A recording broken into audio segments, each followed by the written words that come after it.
Hey youngsters, welcome back. As you all know, we have already completed D and F block elements. And today we are going to start with a very interesting topic of chemistry, our next chapter, that is coordination compounds. आज हम coordination compounds के बारे में कुछ interesting चीजें जानेंगे. क्या होते हैं ये compounds, how are they formed, what are their characteristics. All these things will be discussing in this class. So आप बने रहिए, सुनते रहिए, समझते रहिए. क्लास बहुत इंटरेस्टिंग होने वाली है and you are going to gain a lot out of this class. Okay, so let us start. Coordination compounds. बेटा आपने तरह तरह के कंपाउंड्स, क्योंकि अब आप 12th क्लास में हैं तो आप 9th क्लास से केमिस्ट्री स्पेसिफिकली पढ़ते आ रहे हैं कि केमिस्ट्री एज अ सब्जेक्ट. तो you must have seen different types of compounds. Okay, like you must have seen such compounds like CrCl3. आपने बहुत सिंपल वाले कंपाउंड्स भी देखे होंगे जैसे NaCl. ओके, जैसे water. All these compounds you have seen in your earlier classes. सारे देखे हुए आपने.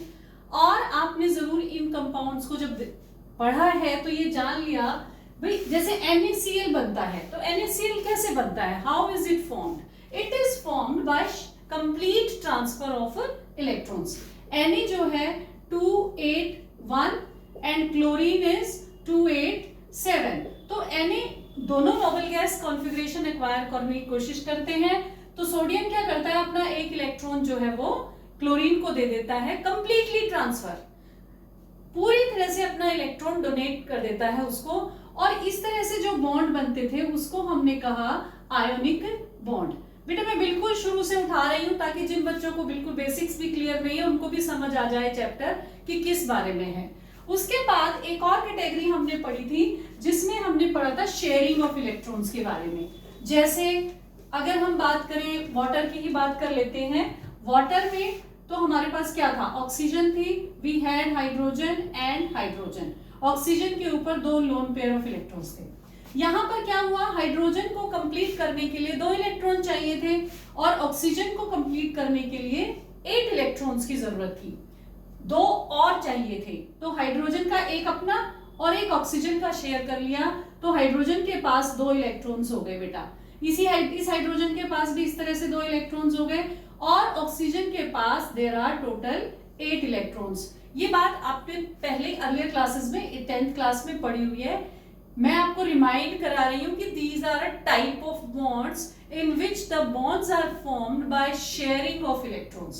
तो 2 कैटेगरी तो आपने पढ़ी है. एक और कैटेगरी होती है बेटा बॉन्ड्स की जिसको हम बोलते हैं कोऑर्डिनेट बॉन्ड. क्या बोलते हैं, कोऑर्डिनेट बॉन्ड. और उस बॉन्ड की खास बात क्या होती है, अब देखो इनमें से तो क्या हुआ, किसी एक ने इलेक्ट्रॉन दिया, दूसरे ने इलेक्ट्रॉन लिया, एक में शेयरिंग हुई. लेकिन कोऑर्डिनेट बॉन्ड में जो दोनों इलेक्ट्रॉन्स हैं जो बॉन्ड बनाते हैं वो दोनों एक ही साइड से आते हैं.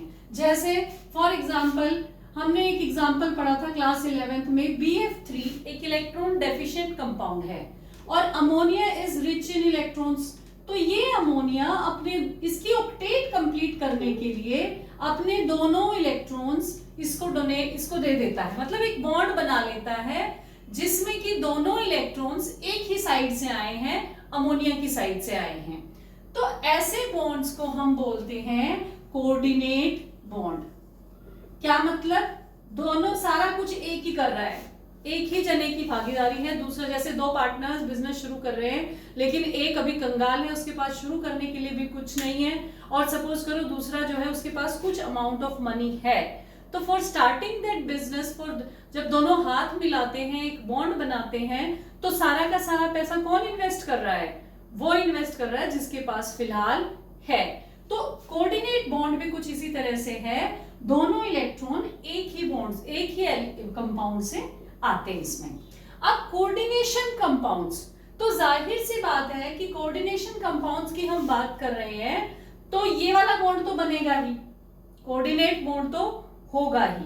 तो यहीं से मैं पहुंचती हूं कोऑर्डिनेशन कंपाउंड्स की डेफिनेशन पे, जिसमें कि एक सेंट्रल एटम होता है. बेटा जब हमने D and F block elements पढ़ा था तो डी ब्लॉक की जब हमने प्रॉपर्टीज पढ़ी थी तो उसमें एक स्पेशल प्रॉपर्टी थी, टेंडेंसी टू फॉर्म कॉम्प्लेक्सेस। पढ़ी थी कि नहीं पढ़ी थी? पढ़ी थी।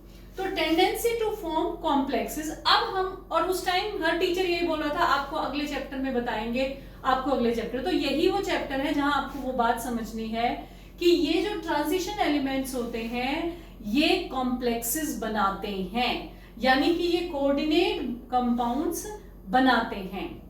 अब सवाल ये उठता है कि ये कोऑर्डिनेट कंपाउंड्स क्यों बनाते हैं? बेटा आप थोड़ा ध्यान से समझ लेंगे तो थोड़ा टॉपिक हो सकता है लंबा हो जाए, लेकिन आप समझ लेंगे तो आपको बड़ा मजा आएगा चैप्टर को पढ़ने में। कोऑर्डिनेट कंपाउंड्स बनाते ही क्यों हैं? एक्चुअली क्या होता है बेटा, थोड़ा सा फोकस करिए ब्लैक बोर्ड पे। इसमें जो सेंट्रल एटम होता है, सपोज वो कोई भी ट्रांजिशन एलिमेंट हो सकता है, it can be copper also, it can be nickel also, it can be palladium also, it can be platinate also, platinum also. अब ये मेटल्स की टेंडेंसी होती है इनकी to show variable oxidation state. ये अपनी ऑक्सीडेशन स्टेट शो करते हैं, जैसे +2 +3, और ऑक्सीडेशन स्टेट शो करने का क्या मतलब है? They develop a charge on themselves.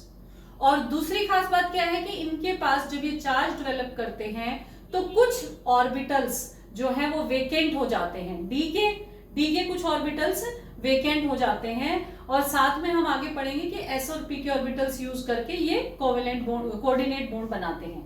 But आप अभी इतना समझिए कि इनके पास जब ये चार्ज डेवलप हो जाता है इनके ऊपर, यानी कि जब कोई स्पीशीज इनके ऊपर अटैक करने आती है, इनके साथ बॉन्ड बनाने आती है, तो एक चार्ज इनके ऊपर डेवलप हो जाता है, दे लूज देयर इलेक्ट्रॉन्स।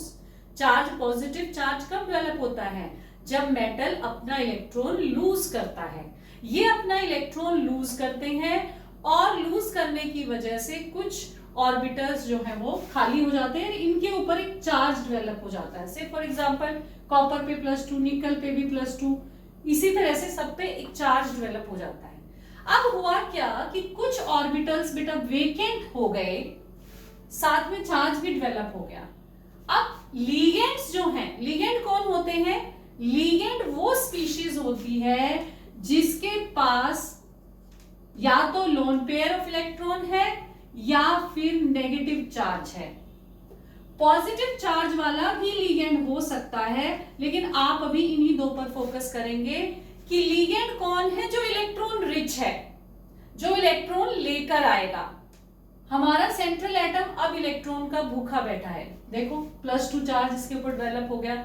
जब लीगेंड आने लगा तो इसने इसके लिए डी ऑर्बिटल्स वेकेंट कर दिए, खाली कर दिए।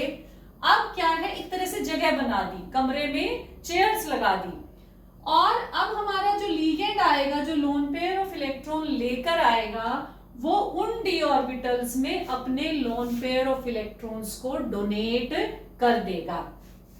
देखो थोड़ा सा मैं समझाने की कोशिश करती हूं। जैसे मान लो ये कंपाउंड बनता है CuNH3 सपोज करो कॉपर का ये कंपाउंड बनता है और बाहर इसके कुछ चार्ज है। अब ये अमोनिया आएगा, ये अमोनिया आएगा किसके पास? कॉपर के पास। क्या लेकर? अपने लोन पेयर ऑफ इलेक्ट्रॉन लेकर के इसके पास है। कॉपर ने इसके आने के लिए क्या तैयारी की? अपने ऊपर एक चार्ज डेवलप किया और इसके लिए ऑर्बिटल्स फ्री कर दिए कि तुम आ जाओ। कुछ ऑर्बिटल्स, नॉट सारे के सारे नहीं किए, कुछ ऑर्बिटल्स फ्री कर दिए, और अब ये जो है अपने इलेक्ट्रॉन्स इन ऑर्बिटल्स पे डोनेट करके इसके साथ कोऑर्डिनेट बॉन्ड बना लेगा, क्योंकि दोनों इलेक्ट्रॉन तो अमोनिया को ही देने पड़ेंगे। जो लीगेंड आया है दोनों इलेक्ट्रॉन वही देगा, क्योंकि हमारा सेंट्रल एटम तो ऑलरेडी वो प्लस फॉर्म में है। ठीक है, कैसे आई थी ये प्लस फॉर्म? जब लीगेंड इसके पास आने लगा तो प्लस फॉर्म इसने जनरेट कर दी, इलेक्ट्रॉन लूज कर दिए, और इसके लिए ऑर्बिटल्स वेकेंट कर दिए। जब अमोनिया आएगा या कोई भी लिगेंड आएगा तो वो यहां पर अपने लोन पेयर ऑफ इलेक्ट्रॉन्स को बिठा देगा, सीट बना देगा, फिक्स कर देगा उनकी जगह। अब सवाल ये है कि complex as a whole neutral है मान लो, तो ये जो 2 प्लस चार्ज डेवलप हुआ है, इस प्लस चार्ज को कौन सेटिस्फाई करेगा?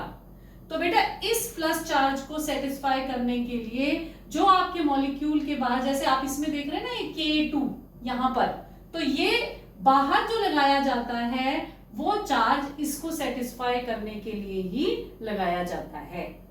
तो इसको आप और अच्छे से समझ जाएंगे। तो कहने का मतलब क्या है, जब भी कोई, फिर से मैं आपको एक्सप्लेन करती हूं, जब भी कोई कोऑर्डिनेशन कंपाउंड बनता है तो उसमें दो तरह के बॉन्ड्स बनते हैं। उसमें दो तरह के बॉन्ड्स बनते हैं। एक बनता है कोऑर्डिनेट बॉन्ड जो कि आपका लिगेंड बनाता है, जो इलेक्ट्रॉन रिच है, विच में भी कोई भी न्यूट्रल स्पीशीज हो सकती है विद इलेक्ट्रॉन्स पेयर्स, या फिर कोई नेगेटिवली चार्ज स्पीशीज हो सकती है।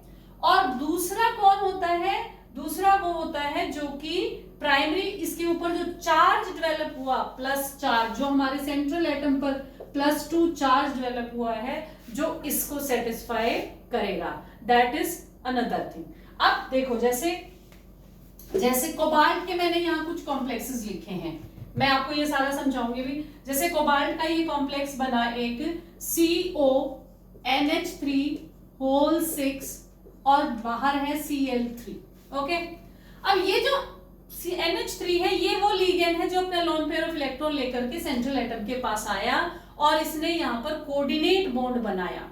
और ये जो बाहर है ब्रैकेट के, ये वो क्लोरीन है जो इसके ऊपर जो +3 चार्ज डेवलप हुआ उसको न्यूट्रलाइज करेगा। देखो, इस पे +3 डेवलप हुआ तो ये 3 क्लोरीन यहाँ पर जनरेट रखे गए हैं, ताकि 3, क्योंकि क्लोरीन पे -1 तो 3 पे -3 चार्ज, तो क्या हो जाएगा, +3 को न्यूट्रलाइज कौन करेगा, -3। समझ रहे हो आप बात को? तो ये दो अलग अलग चीजें हैं बेटा। तो दो तरह के जो है मॉलिक्यूल्स इसके साथ जुड़ते हैं। जो इस क्लोरीन के साथ इसका बॉन्ड बनता है उसको हम बोलते हैं प्राइमरी वैलेंसी। क्या बोलते हैं, प्राइमरी वैलेंसी। और जो इस अमोनिया के साथ बॉन्ड बनता है उस अमोनिया को बोलते हैं सेकेंडरी वैलेंसी। और जो बॉन्ड बनता है वो बनता है कोऑर्डिनेट बॉन्ड। ये थ्योरी हमें वर्नर ने दी थी। ये थ्योरी हमें किसने दी थी, वर्नर नाम के एक साइंटिस्ट थे। उन्होंने इन कंपाउंड्स पे रिसर्च किया और हमें फाइनली ये थ्योरी दी कि जो कोऑर्डिनेशन कंपाउंड्स होते हैं, जो इस तरह के दिखते हैं, ऐसे एक बॉक्स दिखेगा आपको और ये Cl बाहर लिखा हुआ कुछ दिखेगा। जो कोऑर्डिनेशन कंपाउंड्स होते हैं उसमें दो तरह की वैलेंसीज होती हैं, एक प्राइमरी वैलेंसी और एक सेकेंडरी वैलेंसी।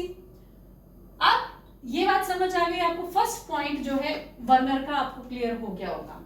सेकेंड बात ये है कि अगर इसको हम सॉल्यूशन बनाते हैं, अगर इसका हम सॉल्यूशन बनाते हैं तो क्या होगा। अगर बेटा इसका हम सॉल्यूशन बनाते हैं तो ये पूरी तरह से आयंस में नहीं टूटेगा। ये सभी आयंस इसके ऐसे अलग अलग नहीं होंगे कि CO+3 मिल जाए मुझे, NH3 अलग से मिल जाए मुझे और क्लोरीन मिल जाए। No, this is not going to happen. क्या होगा, आपको ये जो कॉम्प्लेक्स है ना ये मिलेगा। कैसे मिलेगा, देखो ऐसे मिलेगा। अगर आप इसका सॉल्यूशन बनाते हैं तो ऐसे मिलेगा इसका कॉम्प्लेक्स, यानी कि ये +3 और 3Cl-, यानी 3 क्लोराइड आयंस जो बाहर है ब्रैकेट के वो मिल जाएंगे। और ये जो पूरा कॉम्प्लेक्स है ये एक ही आयन बनाएगा, ये कभी टूटता नहीं है। पानी में डालने पर ये कभी नहीं टूटते, अलग अलग आयंस में ये कभी नहीं टूटता। और यही डिफरेंस है आपके कॉम्प्लेक्स आयंस में और डबल सॉल्ट में। अब यहाँ पर एक नया वर्ड आ गया है, डबल सॉल्ट। अब ये डबल सॉल्ट क्या होते हैं इसके साथ ही समझ लीजिए आप, दोनों में कंफ्यूजन नहीं रहेगा फिर आपको। देखो डबल सॉल्ट क्या होता है, सपोज करो मैं पोटाश अलम लेती हूं, आपने नाम सुना होगा पोटाश अलम, K2SO4 Al2SO4 whole thrice and 24H2O। अब इसमें क्या है बेटा, हमने K2SO4 लिया 1 मोल, Al2SO4 लिया, इसका मिक्सचर बनाया और 24 molecules of water of crystallisation लिए। अगर इसको आप पानी में डालेंगे, अगर इसको आप पानी में डालेंगे तो आपको कितने सारे आयंस मिल सकते हैं। देखो K+ मिल जाएगा आपको, SO4 2- मिल जाएगा आपको, Al+3 मिल जाएगा आपको और SO4 2- मिल जाएगा आपको। सारे आयंस टूट जाएंगे। यानी डबल सॉल्ट और कोऑर्डिनेशन में यही फर्क है। डबल सॉल्ट के जितने भी आयंस हैं सॉलिड स्टेट में तो ये स्टेबल रहेगा, लेकिन जब आप इसको एक्वस सॉल्यूशन में डालेंगे तो ये अपने अपने आयंस में डिसोसिएट कंप्लीटली हो जाता है, सारे आयंस डिसोसिएट हो जाते हैं। लेकिन कोऑर्डिनेशन कंपाउंड में ऐसा नहीं होगा। जो कॉम्प्लेक्स के अंदर, अगर मैं सिंपल लैंग्वेज में समझाऊं तो जो बड़े ब्रैकेट के अंदर आयंस हैं वो कभी डिसोसिएट नहीं होते। And that is the difference between, big difference between a double salt and a coordination complex. I think that is clear to you now कि ये डबल सॉल्ट में और इसमें क्या फर्क है। तो कोऑर्डिनेशन के अंदर जो चीज होगी वो कभी भी डिसोसिएट बेटा नहीं होती है, इस बात को आप ध्यान रखें। ठीक है, तो ये 2-3 बातें आपको समझ आ गई होंगी कि कोऑर्डिनेशन कंपाउंड्स वास्तव में होते क्या हैं। ये वो कंपाउंड्स हैं जिसमें कि कोऑर्डिनेट बॉन्ड होता है और साथ में एक 2 तरह की वैलेंसीज इन कंपाउंड्स में पाई जाती हैं, primary valency and secondary valency. इसके अलावा जो डबल सॉल्ट्स हैं उनके अंदर जितने भी आयंस होते हैं अगर हम पानी में डालेंगे उनको तो वो आसानी से टूट जाते हैं, लेकिन कोऑर्डिनेशन कंपाउंड में जो कॉम्प्लेक्स के अंदर आयंस हैं वो कभी नहीं टूटते। अब सवाल ये है कि हमें इन सब बातों का कैसे पता चला कि ऐसा होता है। That is more interesting to know. होता कैसे है ये हमें बताया अल्फ्रेड वर्नर ने। बेटा उन्होंने एक सिंपल सा एक्सपेरिमेंट किया, उसको आप ध्यान से समझ लीजिए। आपके एनसीईआरटी की बुक में फर्स्ट सेकंड पेज पर ही एक्सपेरिमेंट दिया हुआ है, लेकिन बहुत बच्चों को ये समझ ही नहीं आता कि हो क्या रहा है वास्तव में। कुछ नहीं, उन्होंने कोबाल्ट का कॉम्प्लेक्स एक कंपाउंड लिया, एक कोबाल्ट का कंपाउंड लिया COCl3, इसको अमोनिया और कोबाल्ट का एक कंपाउंड लिया, अमोनिया और कोबाल्ट क्लोराइड। इसका जो कंपाउंड बना, जो भी बना, उस कंपाउंड को उन्होंने, और साथ में क्लोरीन भी थी, सॉरी, साथ में उन्होंने कोबाल्ट, क्लोरीन तो है ही, कोबाल्ट क्लोराइड और अमोनिया का कंपाउंड लिया और इसका जो भी कंपाउंड था उसको उन्होंने AgNO3 के साथ रिएक्शन कराया। ध्यान से सुनिएगा, बहुत इंटरेस्टिंग स्टोरी है। CO कोबाल्ट क्लोराइड का सिंपल कंपाउंड है, ये तो कुछ है ही नहीं इसके अंदर, सिंपल कोवेलेंट बॉन्ड है और आयोनिक बॉन्ड है, सॉरी, और ये अमोनिया लिया और साथ में इन दोनों का कंपाउंड बना करके किसके साथ ट्रीट करवाया, AgNO3 के साथ। तो बेटा इसमें से जो रिलीज होंगे वो क्या होंगे, AgCl, कितने AgCl रिलीज होंगे। अब सवाल ये था, जब उन्होंने एक्सपेरिमेंट करके देखा तो देखा कि अलग अलग टाइम पे अलग अलग तरह के अमाउंट में AgCl प्रोड्यूस हो रहा है। जैसे COCl3NH3, COCl3 6NH3 जब उन्होंने करवाया, COCl3 6NH3 उन्होंने करवाया तो उनको मिले 3 moles of AgCl। COCl3 6NH3 जब उन्होंने लिया, COCl3 और 6NH3 मॉलिक्यूल लिए तो उनको मिले, जब AgNO3 के साथ इसको ट्रीट कराया तो उनको 3 मोल्स AgCl मिले, 3 मोल्स ऑफ AgCl।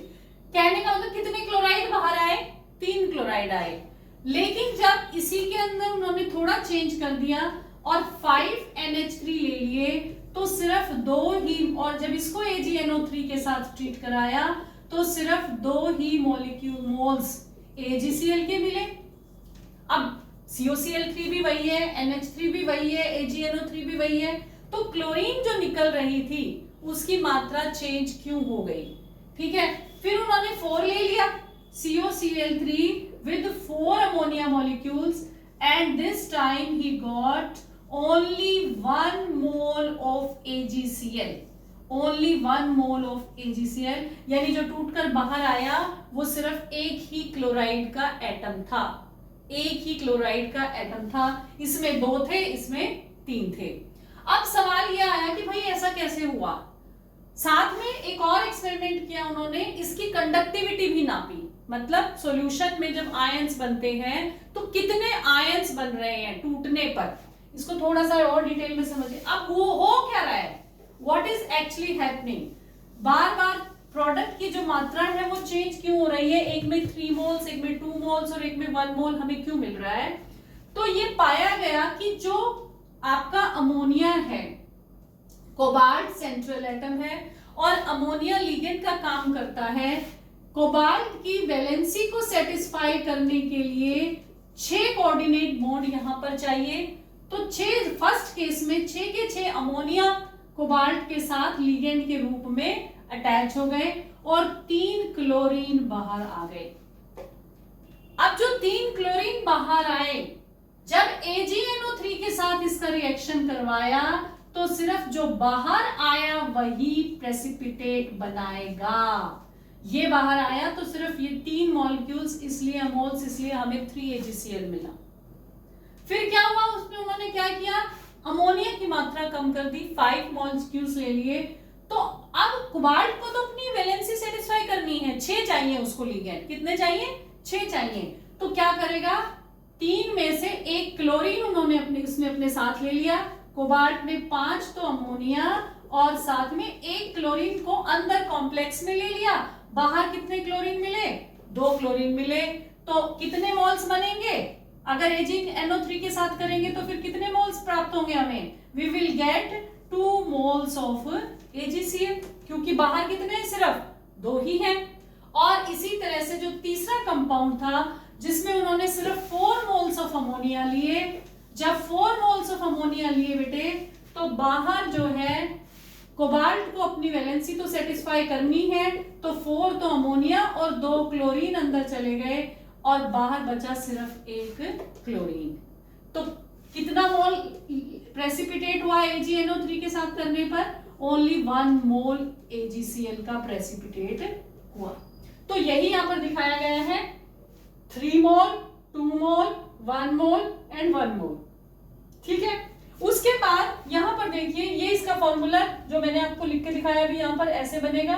और कंडक्टिविटी, अब कंडक्टिविटी जो फर्स्ट केस था जिसमें बने थे हमारे CONH3 होल 6 Cl3, इसमें कंडक्टिविटी का रेशियो क्या आया इलेक्ट्रोलाइट का? 1:3, क्योंकि ये कंपाउंड जो है ना पूरा ये कॉम्प्लेक्स, ये कभी भी टूटता नहीं है, तो ये पूरा 1 बनेगा, इसका 1 बनेगा, तो ये प्लस और ये 3 क्लोरीन जो है वो 3Cl माइनस, तो कंडक्टिविटी हो गई 1:3। नेक्स्ट केस में बाहर 2 ही क्लोरीन थे तो कंडक्टिविटी हो गई 1:2। देन उससे नेक्स्ट केस में कंडक्टिविटी हो गई 1:1, 1:1। आप कहेंगे ये दोनों तो सेम ही है कंपाउंड्स, हाँ ये दोनों सेम है, बट दे आर आइसोमर्स।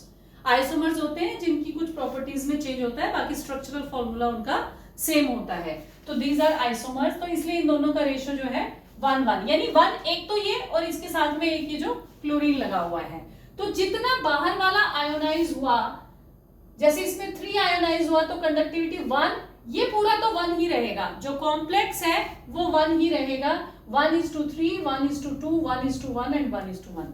तो इस तरह से जब इसको ये ऑब्जर्व किया तो वर्नर ने हमें बताया कि कॉम्प्लेक्स कंपाउंड्स की जो सेकेंडरी वैलेंसीज हैं वो आयोनाइजेबल नहीं है, वो कोऑर्डिनेट बॉन्ड बना करके वही मॉलिक्यूल के अंदर ही सेट हो जाती हैं, और वो पानी में डालने पर ना ही तो कंडक्टिविटी को कंट्रीब्यूट करती हैं और ना ही आयोनाइजेबल होती हैं। अब जैसे ये बन गया मॉलिक्यूल हमारा CONH3 होल 6 एंड Cl2, तो एक तो हम इसको ऐसे, इसको ऑक्टाहेड्रल के फॉर्म में क्या होता है बेटा, जैसे ये बन गया CONH3, अब इसके अंदर जितने भी लिगेंड्स हैं, जैसे इसमें 6 है, तो ये अपने आप जो है स्पेस में ऑक्टाहेड्रल ज्योमेट्री एक्वायर करता है। कि कौन सी ज्योमेट्री एक्वायर कर लेता है? ऑक्टाहेड्रल। ये तीनों, ये सारे अमोनिया जो है लिगेंड्स देते हैं, ये इसमें ऑक्टाहेड्रल ज्योमेट्री। इसी तरह अगर 5 होते तो ट्राइगोनल, बायपिरामिडल, अगर 4 होता कोऑर्डिनेशन नंबर, यानी आप यहाँ पर अगर 4 ही होते, जैसे कॉपर में होता है CuNH3 होल 4, तो इसमें 4 है, तो ये कौन सी कर सकता है? 2 तरह की ज्योमेट्रीज एक्वायर कर सकता है, वो हम आगे के लेसन्स में पढ़ेंगे, या तो स्क्वायर प्लेनर या फिर टेट्राहेड्रल, पर कौन कौन सी करेगा वो हम नेक्स्ट क्लासेस में हाइब्रिडाइजेशन के ऊपर बेस्ड डिसाइड होगा। ठीक है बेटे, तो ये चीज थी। तो कहने का मतलब क्या है, जो भी कोऑर्डिनेशन कंपाउंड बनता है वो एक ज्योमेट्री एक्वायर करता है स्पेस में, और ज्योमेट्रीज क्या होती हैं आमतौर पर जो आपके सिलेबस में है वो 3 तरह की हैं। कोऑर्डिनेशन नंबर अगर 4 होगा तो आपकी 2 ज्योमेट्रीज बन सकती हैं, टेट्राहेड्रल एंड स्क्वायर प्लेनर, और कोऑर्डिनेशन नंबर अगर 6 होगा तो आपकी एक ज्योमेट्री बनती है ऑक्टाहेड्रल। ओके, इसके अलावा बेटा हमारे जो डेली लाइफ में जो कोऑर्डिनेशन कंपाउंड्स है वो कहाँ कहाँ मिलते हैं? This is a important question, आपके एनसीईआरटी में दिया हुआ है ये। क्लोरोफिल जो है वो एक कोऑर्डिनेशन कंपाउंड कंस्टिट्यूट करता है जो कि मैग्नीशियम से बना होता है, उसका सेंट्रल एटम मैग्नीशियम होता है। हीमोग्लोबिन भी एक कोऑर्डिनेशन कंपाउंड है, उसका सेंट्रल एटम आयरन। और विटामिन B12 भी एक कोऑर्डिनेशन कंपाउंड है जिसका सेंट्रल एटम कोबाल्ट होता है। तो बेटा ये सारी कहानी थी, it was introduction of the chapter coordination compounds. आगे चैप्टर बहुत इंटरेस्टिंग होने वाला है, आप बने रहिए, आप सीखते रहिए। Stay happy, stay healthy, stay focused and do well. Thank you.